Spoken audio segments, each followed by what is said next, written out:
Oi oi, it's your boy, the Cameron Smotherman of Hammering Another Man, Jack Slack. It's the Jack Slack podcast, and we're coming at you on the 21st of October, following a double pay-per-view. A big weekend for both fight companies that exist now.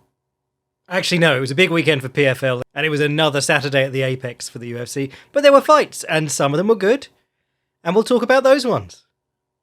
Before we go on into the hellacious butt-whooping Hernandez gave Michel Pereira, on my YouTube channel last week, I did a long film study of Anthony Hernandez and his awesome top game, how much I love how he plays his grappling from the top.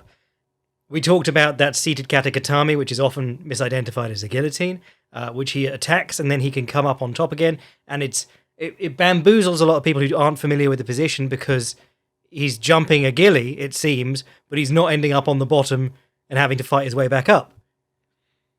We talked about how he holds the far ankle and does things like that to keep the opponent down, how he jumps up and knees the body. It was a really good episode of the film room. Nobody saw it because nobody cared about this fight beforehand. Hopefully, now that Fluffy's absolutely battered this lad, people will care. So go check that out. And then either follow or subscribe as a free member or whatever to the Patreon, because this week I'm going to be dropping some of my most recent Topuria and Holloway articles for free, and then I'll be capping off the week by putting my tactical guide to Topuria versus Holloway up for the boys. With all that said, let's get into these fights. I think the most important thing happening generally in MMA this weekend was PFL's return of Francis Ngannou card. This card was really interesting, or this fight was really interesting, because just in a weird way, it was the coming together of the lineal UFC and lineal Bellator and a bunch of other lineal titles as well. Lineal titles are, they're more of a thing for nerds who are interested in the history of stuff. They don't actually count or fill stadiums, as Frank Warren found out when he signed Tyson Fury on the pretext that he was the lineal heavyweight champion, and then he couldn't fill a 3,000-seater in Wales to fight some randomer. There is something interesting about the lineal title, because in these sports, people disappear, people quit for various reasons, people get injured and can't continue fighting, and they'll quit with the belt. People had contract disputes, which was a really common thing in the early days of the UFC Pride rivalry. Guys would be the UFC champion and they'd be talking to Pride because they couldn't get any money. Or you got the odd UFC champion or Pride fighter turning up in the UFC in the other one.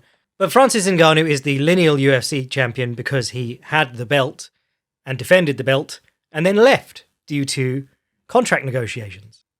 Renan Ferreira just knocked out Ryan Bader, who was the Bellator heavyweight champion, the last Bellator heavyweight champion, I believe. Unless they're putting those belts on the line again. If he's still the Bellator heavyweight champion, that's stupid. Bader was the Bellator heavyweight champion, so this is the lineal Bellator heavyweight championship versus the lineal UFC championship. And it was a weird fight coming in, as I mentioned on the Boycast. I didn't want to get too hung up on the awful stuff that happened to Francis Ngannou this year. I'm not just talking about getting knocked out by Anthony Joshua, but he lost his son this year. And we talked about how a lot of the time people would jump to get back in the ring after these sort of tragedies.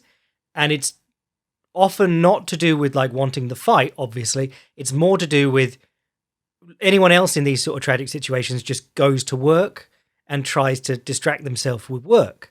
And if your job is being a fighter, you line up a fight so that you've got something to train for so that you're at work. And I have to say, after this fight, it looked absolutely like this. That was exactly what this fight was, because he got done smashing this lad, Renan Ferreira. He got done smashing him to a TKO, and he didn't for a second celebrate. He just kneeled down and looked sad. And then there's this amazing shot that's going around on Twitter of Renan Ferreira sitting up with this bruised-ass face, looking at Francis Ngannou like, is that dude all right? It's really weird. And then he gave a very poignant post-fight speech.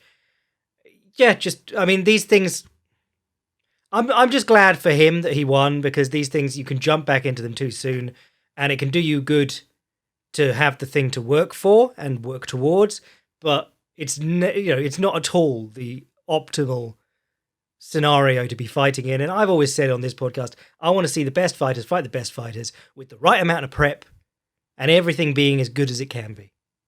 Yeah, you get good fights between last-minute replacements. Yeah, you get good fights when people's lives are in complete disarray outside the ring, but they manage to put it together. But I just want to see the best fight the best under the best circumstances. And this wasn't really the best circumstances at all. So mad respect to him for getting it done. I mean, he's just a freak. Renan Ferreira is a freak. He's 6'8", hits like a truck. He's a bit weird. Like, he's not technically, like, skill-wise, I wouldn't say he's elite. Or, like cream of the crop. He's more like how the rest of the heavyweights in the UFC, aside from like the top two, are, but with big power. Even his frame, if you watch, there was a video of his knockouts going around, a minute of him just smoking people. And in all of them, he gets hit in like wild exchanges with people who are a foot shorter than him and have half a foot less reach. You go, you shouldn't be getting hit at all, mate, if you've got those advantages. But you saw Francis respected that because he came out immediately through the low kick, just like he did against Stipe. Then they traded low kicks for a bit. And then before anyone really threw any punches, Ngannou timed the shot, took him down. I thought Ferreira, from what I've seen of him, I was never impressed with him on the ground. I thought he actually looked pretty good on the ground here. This was a weekend of people surprising me on the ground. I was really impressed by Sumadeji in the UFC. And even Jocelyn Edwards looked pretty good on the ground. But Ngannou took Ferreira down into half guard, which is a great position to hold people down and beat them up, as we talked about with in the Fluffy Hernandez film room, and we'll talk about with Fluffy Hernandez later. But he didn't seem to like being in the knee shield half guard of such a long man, because if they get their knee in front of you, their top knee, and they're really tall, they can stretch way away from you, and you've got a long distance to go to swing for their head. These are all big considerations. If you've got someone really tall, you can't play them on the ground in the same way that you can against someone the same height as you. Especially if you want to punch them in the head. Because anytime they can stretch their head away from you, the whole length of their back makes that very hard. So it was interesting because then Francis brought his knee over the top of the bottom leg in the half guard and pummeled himself back into closed guard, which you'll sometimes see guys do if they really want to lay and pray. But when he did that, he came forward, and when your bum comes off your heels in closed guard, the other guy can insert his feet underneath your shoelaces and do what are called grapevines, kick your legs out, and then you're just sort of laying on top of him. You can't make distance to strike. So Renan Ferreira kicked out the grapevines, had Ngannou laying on top of him, was going two wrists on one, trying to get a Kimura grip going. And I was going, this is interesting. I don't know what else he can do from here, though. And then, quick as you like, he jumps his legs up into a triangle choke. He goes in front of the shoulder, leaps them over, up into a triangle choke. And I was like, where the hell did that come from? I've never seen this lad do anything like that. To go from playing low on the body to high on the body and jump in the triangle in what, for a heavyweight, was a split second. Francis looked a little bit worried about it, but the lock didn't get quite tight on the triangle choke, so he shucked his head out, got past the guard. Ferreira rolled back to half guard. Francis didn't seem too worried about, getting back into closed guard this time. But Ferreira sat up on the underhook from the half guard, which is the classic way of getting up. Every time I talk about half guard, I say underhook get up, a must know for all MMA fighters. The problem with the underhook get up is it's tremendously powerful. You get the underhook on the opponent, you're up onto your elbow or your hand, ideally your hand, and then you lift your bum out like you're doing a technical stand-up or a Turkish get up, and you can get up like that from underneath very big people. If you watch Randy Couture did it against Brock Lesnar with like a 60-pound weight disadvantage. And Randy Couture was really like the pioneer of doing that in MMA, the underhook get up. The problem with that, and Randy Couture's old grappling coach, Neil Melanson, talks about this a lot, is that the bottom arm, if the guy starts chopping out the hand that you're getting up on, the problem isn't the underhook you've got, the problem is the hand that you've got to get up on. And Francis went to that hand, grabbed it, folded Ferreira down on his shoulder, and just started teeing off with punches. Ferreira turns his back, and then I really liked what Francis did here. He got behind him, like pelvis to butt, Izzy Costa style. But if you go back and watch that clip of him battering Ferreira from behind him, he has his knees on the outside of Ferreira's hips squeezing, and he has his ankles underneath Ferreira's ankles from the inside. So Ferreira's ankle is being pushed outside his knee the whole time, which is a really hard position to move from, to start generating a scramble. And he just gets stuck there and ends up sliding forward on his front into a completely unathletic position. But that's called a crab ride. You'll see it a lot in jiu-jitsu. The UFC flyweight champion Pantoja does it a lot. to set up back takes. He pulls guys down on top of him in the crab ride. But the old school crab ride from wrestling is you get behind the guy when he's on all fours, you put your feet inside his feet and your knees outside his hips and you squeeze in. Really good position. Great to see a bit of D-1 Francis back at it after his performance against Cyril Gane. Interesting because this guy's taken off like a year and a half to box. I did think when he was kicking with Ferreira, when they were trading low kicks, I remembered that part of the move to boxing, he always wanted to box, but part of the move to boxing was also, it was like he had his knee destroyed in training before the Gane fight. So he had reconstruction done on his knee, and that was part of why he didn't want to be grappling and kicking the legs and stuff. He wanted to be boxing and making huge paydays, of course. But yeah, the moment I saw him take a kick from Renan Ferreira on his leg, I went, oh yeah, that's not great. And when he was in Ferreira's garden, Ferreira was pulling his legs out with the grapevines. I was thinking, yeah, that's pretty hard on the knees too. But Ngannou back in business, gets it done. A dangerous challenger, not like the best heavyweight in the world, but always a threat, Renan Ferreira. I saw someone saying, like, where do you go from here for him? Which is kind of the problem with this. PFL put on a pretty good event. I talked about this fight and I'm going to talk about the Paul Hughes fight because that impressed me as well. But they put on a pretty good event, but they put it on pay-per-view. And this is one of those ones where Glory Last Man Standing is my forever example. I tried to get people to pay for that. I paid for it. 5,000 people bought it. It was an amazing tournament. Alex Pereira was like the green newbie in that tournament. It was just a tournament of really good middleweights. And only 5,000 people saw it. And you're going, well, yeah, you might have shot yourself in the foot there.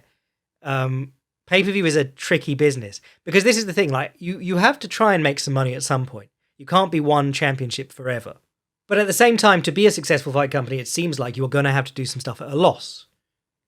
Break out the old business studies textbook, loss leaders.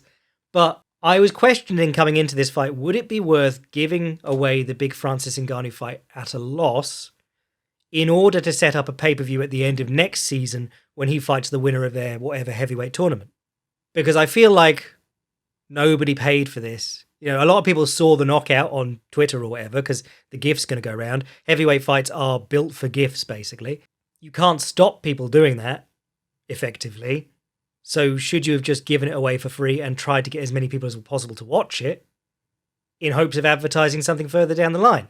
But again, like, they're looking at their books. They're saying, we've got to make some money. It's tough because basically the UFC and WWE are the only thing, and some boxing, are the only things that can sell pay-per-view reliably. I often think about how TNA started their model way back in the aughts. They did, I think it was like a monthly $5 or $10 pay-per-view. And I think, when Don Davis isn't out there pretending that he's got a duopoly on MMA with the UFC, I think he should be pitching it as like, look, doesn't cost you as much as a UFC event, and you're going to have a great time. And we got the best heavyweight in the world. What more could you want? I think I paid 20-something pounds for this one, which is, when they do like a Makachev card or whatever, they still charge you that on TNT or BT Sports or whatever it's called. So it wasn't super bad, but I believe in the US it was like $50, and I don't know if you can justify it. But we'll see, because I've seen loads of people talking about it, which is what you want. I just don't know if anyone bought it.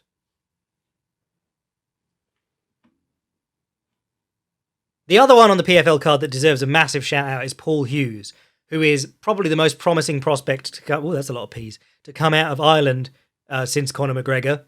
Bellator did all this stuff, getting everyone in McGregor's old gym under their banner. Like, no matter who you are, they sign you immediately. There's this guy, what's his name? Kieran Clark? Yeah, they got him at like 3 fights, and they've just had him fight nobodies for 5 years with no sign of ever fighting anyone good. And you're going, like, what's the point of that? I mean, the point is that Ireland hopped on the McGregor bandwagon in an enormous way. And while McGregor was like a global phenomenon, you couldn't have done it without the Irish public. That was, it's a first world nation with loads of money. And they all just jumped on that McGregor bandwagon and bought things to do with him. But Paul Hughes didn't come through Bellator. He was a Cage Warriors champion.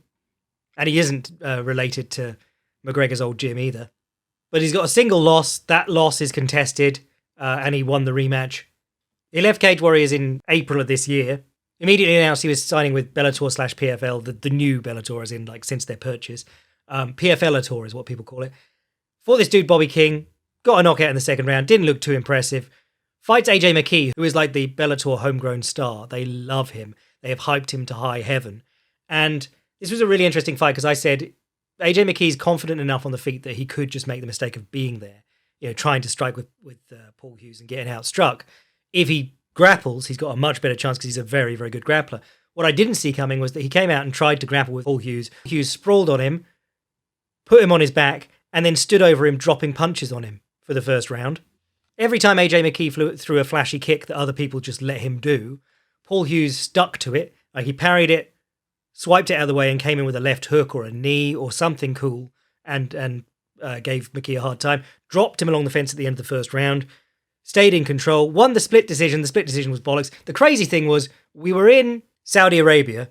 They're reading the decision, and I hear Judge Sal D'Amato, and I'm like, who keeps taking Sal D'Amato abroad? There's no commission there. You could have your mum judge the fights. Like, there's no qualification to judge fights. And you're taking this dude who is under more scrutiny than ever because he scored the dissenting card on like 5 split decisions a week ago. But crazily, wasn't Sal D'Amato in this fight that scored it wrong. Sal D'Amato actually scored it correctly. There was someone who gave AJ McKee, I think, 2 out of 3 rounds. But man, Paul Hughes obviously doesn't have that same McGregor magic. He's not out there fighting like he's Tony Jaa in a movie, taking out hordes of goons 1 punch each, just laying them out. But he is very, very talented, and he could go a very long way. Or he could not, but you got to watch to check that out. So the UFC card, haven't watched the undercard yet. I'll talk about that later in the week on the Boycast. Main card, well, main event actually, Fluffy Hernandez beats the piss out of Michelle Pereira. Basically what I don't know, did most people see this coming? Michelle Pereira was on an incredible streak. It's just that when you looked at that streak for like notable names, there was no one really there. Maybe Alexijuk, who again loses half his fights, and Pereira, who is 1-3 in the UFC now. But 8 wins on the trot isn't fluke, obviously. He's a massive dude. He's very athletic. His striking's very interesting. He used to do just weird stuff, and then he started settling down and actually fighting a bit more scientifically. His fight with Imadiev, immediately after that Diego Sanchez fight, he's just dancing around the cage, walking Imadiev onto punches. Really impressive. But Fluffy Hernandez, his striking, the thing I really like about it, led by the jab, led by feints, and that really wreaked havoc on Pereira throughout this fight. The Fluffy Hernandez thing is to get hurt very quickly. If you remember, he fought Kevin Holland, and he entered a clinch with Kevin Holland. Holland hit him with that great right elbow. He's got a really good right elbow, and knocked him out in seconds. There was another one he got hurt really early in too. Trying to remember what it was. But yeah, basically he catches up to people, he cuts the cage on them, he attempts to take down along the fence, he puts them down on their hands, and he just rides them. Does a fantastic job of putting in one hook and riding them, threatening that guillotine with the arm in, which is actually a form of arm triangle, keeps sliding back in on that. And because of the way he enters it, where the opponent's arm is across his body, he can almost, I don't think I've seen him lose position off it once, and he went into an anaconda choke attempt off it, but never loses position off it because he can just keep coming back up behind the guy. I loved all the stuff he was doing on the ground in this fight. Well, let's talk about his striking first. Got hurt by the front kick to the body from Pereira early on. The danger with Pereira is that you're going to run onto a straight punch or a jumping knee if you try and push forward. What Fluffy Hernandez was doing was moving forward, doing a little fake as if to step in, pausing, and then going with his jab for real. And it made it very hard for Pereira to get a read on when he could sell out on these big counters. The work on the ground was smothering and great to watch. We talked go watch the film study for like positional stuff. The quarter mount was there, the single hook crossbody ride was there, lots of half guard work. Sorry, 3/4 mount, not quarter mount. One of the things I really liked was him going to what I've heard it called the bunch, but using cradles and the bunch, which is if you're in side control, you pull the opponent's far leg towards you, and then you put your knee on top of it. It's a tricky position. And all this sort of cradle stuff. I'd like to do something about this at some point. I've mentioned Neil Melanson on this podcast already once, but he was Randy Couture's grappling coach back in the day, and then he coached at the Black Zillions and other places. He's coached like world jiu-jitsu champions in grappling for MMA, but people used to harp on about how his techniques were nonsense techniques, and he used to teach all these things that you look at and you go, that's weird, I don't think that would work against a real opponent. And a lot of them have come full circle, and they're now a big deal, like the K-guard, he popularized that. The Scottish twister that Stevie Ray has submitted 2 guys in about 3 fights with, which is where you're on the back. You put in the body triangle, but with your foot inside their leg, and then they turn into you, and you get the twister on them. And then the cradles and the bunch. If you watch Chael Sonnen versus Brian Stan back in the day, there's an open workout where you can see Chael working these cradles to side switches into arm triangles with Neil Melanson, and you're looking at it going, that's a bit of a bullshit technique. That doesn't look like it's legit. And then he does it to Brian Stan. It takes him about 8 attempts to do, but he does it. But this, like, cradling people and also just pulling their far leg in and kneeling on it, putting your knee on it, so that it's sort of pinned down, and then attacking them. Gabriel Souza, who's one of the probably 2 or 3 best grapplers in the world at his weight, he got upset in, I think it's AIGA, this year by a guy called, I think it was Elijah Dorsey, who cradled him, released the cradle, put his knee on top of the leg that he'd pulled in, and then switched to a Darce. And you could see Fluffy doing that constantly here. He'd pull that leg across Pereira's body and kneel on it. Sometimes he'd walk the Pereira's hips away from him and kneel, splitting his legs that way. It's a lot of what Craig Jones talks about nowadays. Anytime you can get the guy's legs, his knees, pinched together and on the floor, one side or the other, you're kicking his ass. A lot of guys don't value the side control that much anymore, or upper body chest-to-chest pins. If you're walking the opponent's legs away and sitting on them, or putting your leg between their legs and sitting on it, you've got a much better chance of holding them down. And when you're allowed to hit them, and you're not just like looking to climb up their body and armbar them or whatever, that's really good. And Fluffy was doing tons of that in this fight. And cradles generally, like Roger Gracie was playing with them in ADCC back in the day, but they're really powerful. A cradle in wrestling, I mean, think of Kurt Hennig, Mr. Perfect in pro wrestling, the perfect plex. That's a cradle suplex. But a cradle is where you wrap your arms over the opponent's knee and head and lock your hands. So you bring their knee and their nose together. And they get put in this position where they can't power out of it. If they do, they're going to like burn out their back and be knackered for the rest of the match. And in wrestling, of course, a cradle is like instant win because you can turn the guy onto his back.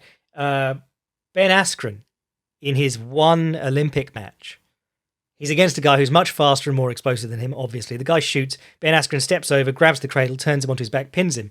Because it's strong, like the strongest guys in the world, when they're knee to nose and your hands are locked, they're not getting out of it. Now, the problem has always been attacking off that. So you have to be able to like kneel on their knee and free your arm to start attacking darces or punch them. But in this one, like Pereira started getting up along the fence. So he's up on one leg and one knee. And Fluffy just wrapped a cradle and threw him back down onto his back. Really useful. Really cool move. And they're everywhere once you start looking for them. Especially in MMA because guys keep putting one leg up along the cage to start getting up. Great performance by Fluffy. I will say, shocking performance by Michel Pereira's corner. You know, Tim Tszyu got upset this weekend by someone who was a massive underdog against him. Got knocked down like 5 times, but the corner threw in the towel and saved him. Because they gave him the chance. They were like, well, maybe he just got caught. This guy isn't really expected to do well against him. And then they said, okay, right now it's not worth it. He's taking too much damage. And there's a lot of that in boxing because people see their fighter as an investment and something valuable. So they say, okay, no, let's get out of there. We can come back another day. In MMA, corners are going, well, if we don't win, we don't get half the purse. So we might as well just stay in case the guy throws himself into a triangle choke or something. But Pereira was gassed from like round 2. And he was just taking a beating. There was about 3 10-8 rounds in a row and then a stoppage. His corner were shocking. And then at the end, they're just smiling and laughing. And you morons. Just let your guy take a life-changing beating for no extra money. Didn't even get fight of the night. Fluffy got performance of the night. So Pereira gets nothing out of that for taking the extra punishment. Other cool stuff on this card. Co-main Rob Font versus Kyler Phillips. I was impressed by Rob Font. I mean, I was impressed. Kyler Phillips operating a grappling-heavy game plan, not his usual sort of thing. Hitting the head outside singles with the crackdown. Love that. tired himself out. And then Rob Font, man, I say it every time he fights. Like he's such a great fighter. He's got all these great technical details and skills, but he just doesn't have the chin. He's like genetically predisposed to not being good at fighting, and he's made himself better at it. But yeah, man, he managed to keep his chin safe, and his jab looked beautiful as ever. His jab is perfect, man. It's in the chamber, and then it's on your face. There's no load up, there's no tell. You can't tell it's coming. It's just it appears on your face, and then it appears back in his guard. And he's got a jab that's so beautiful because he can do like double jabs. He can do a big stiff jab. He can just flick it out, standing in place without having to take a step. He does a lot of stiff arming. He'll throw his jab past your head, grab your head, and then uppercut you with his right hand. He was doing all his looks, double jabbing towards the fence and then landing the right hand. Just great stuff all round. I could watch this guy beat people up once they're tired all day. Charles Johnson versus Sumidaji was great fun. Did not expect Sumidaji to be this much of a test for Johnson. Johnson coming off that great win over Josh Van looked the best he'd ever looked. And then Sumidaji, his last few I've not really been impressed because he's a big long striker, but he's not really been impressing me on the feet. And then the grappling was sort of his weakness. And this one, he looked really good on the feet. I think it's probably because Charles Johnson's used to being so tall and long at the weight. And then he wasn't anymore. He's fighting a taller, longer guy.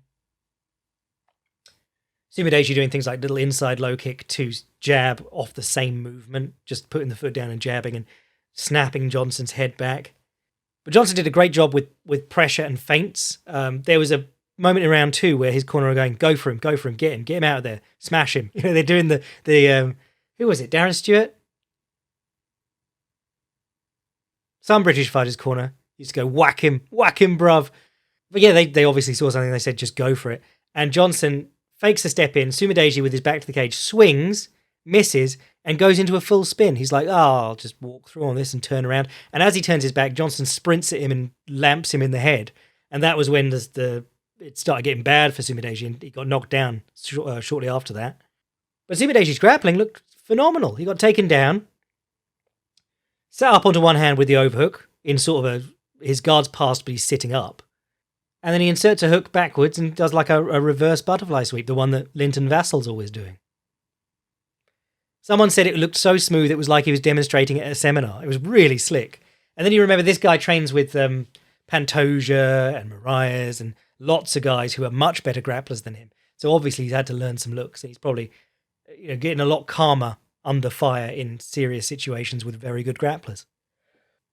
Cameron Smotherman versus Jake Hadley. Jake Hadley gets a lot of hate. Apparently he was a bit of a dick to like people on the Contender Series, but I quite enjoyed him. But his problem has always been grapplers. Like Alan Nascimento showed him up, Durden showed him up. Charles Johnson's not a grappler, but he's always had problems with the grappling. And he got signed to fight this guy called Brady Hestand. And I was like, it's in the name, Hestand. And then Brady Hestand pulled out, and he got Cameron Smotherman. And I'm like, well, let's hope he doesn't do what it says on the tin, because you don't want to see Jake Hadley get smothered. But Cameron Smotherman, to his credit, just walked forward and hit him in the body. He wasn't interested in holding him down at all. And he beat him, and Hadley didn't look like he had any urgency at any point in this fight. He was just sort of sleepwalking towards being cut from the UFC, possibly. He's 1-3 in his last 4, and the win he missed weight on. So yeah, it's not looking promising for him. But he did beat Cowlin Loughran in his last one, the Cage Warriors champion, and he was quite highly hyped. But yeah, Smotherman was interesting. He's got a touch of the Nick Diaz's. In MMA, there's a rule: you can either have footwork and not hit the body at all, or you can hit the body and have no footwork at all. And Smotherman seems to be of the Nick Diaz bent. He hits the body a lot. He's not so great at actually keeping up with the guy with his feet, and his head movement isn't... Well, actually, no, he did slip some good punches in this one. Not as good as Paul Hughes' though. Man, look at Paul Hughes' head movement in that fight with AJ McKee. Stunning. And then Elkins versus Pineda was just 2 old guys going at it. Great fun. Pineda retired off this. He had a 100% finishing rate at featherweight. That's unheard of. That's like numbers Melvin Manhoof couldn't keep up. But this was it was a tiring fight to watch, but also just a clinic in defending bad guillotines, or not bad guillotines, defending guillotines once they get bad for you. Darren Elkins is like going to his back, going to his side, pushing his hips away, always getting his hips away from Pineda's and then coming back on top. But like I think it was Dom Cruz said, like he trains at Alpha Male, which is a team that's built on the overhand right and the guillotine. So he's defending them every day. I haven't watched Almabayev versus Nicolau yet. No spoilers in the comments, please. That's either going to be great or dreadful. Depending on whether Nicolau can do the dreadful fight he normally wants. But I was quite excited for that one, so I'm looking forward to watching that, and I'll talk about that on the Boycast later in the week. You got a comedy fight between Austin Lane and Rebeles Despan, which once I saw it had gone past the first 5 minutes, I went, oh, things are getting weird over there, because Despan was supposed to knock this dude out easy, and it went the full 15. But yeah, that's about it for this week. I thought it was pretty solid. I think PFL did a decent event. It's always great to watch Francis Ngannou. He's a terrifying reminder of what an almost 300-pound man can do when he starts swinging punches. Paul Hughes was a great surprise. There was some good stuff on the UFC card with the fights between the little dudes. And Fluffy Hernandez finally gets some respect. Can't get no respect, that Fluffy Hernandez. So I'll be back later in the week to talk about the pay-per-view. And it's probably one of the best matchups we've had this year. I realised that all the stuff I've written this year has been like Max Holloway or Ilia Topuria, maybe a bit of Volkanovski, maybe a bit of Makachev. But there's about 5 dudes and I've written 10 articles about them and no one else. Because it's just who excites me right now. And Ilia Topuria and Max Holloway doesn't get much more exciting than that. I'm so stoked to talk about that matchup. So keep an eye on the Patreon and thefightprimer.com because I'm going to be dropping some recent articles about Holloway and Topuria for everyone there. And then later in the week, I'll be dropping my tactical guide about the matchup for the Patreon boys. So sign up to the Patreon if you want extra podcasts and extra articles. I'm your boy Jack Slack, and I'll catch you later in the week. Daniel Pineda's 100% finishing rate, bless.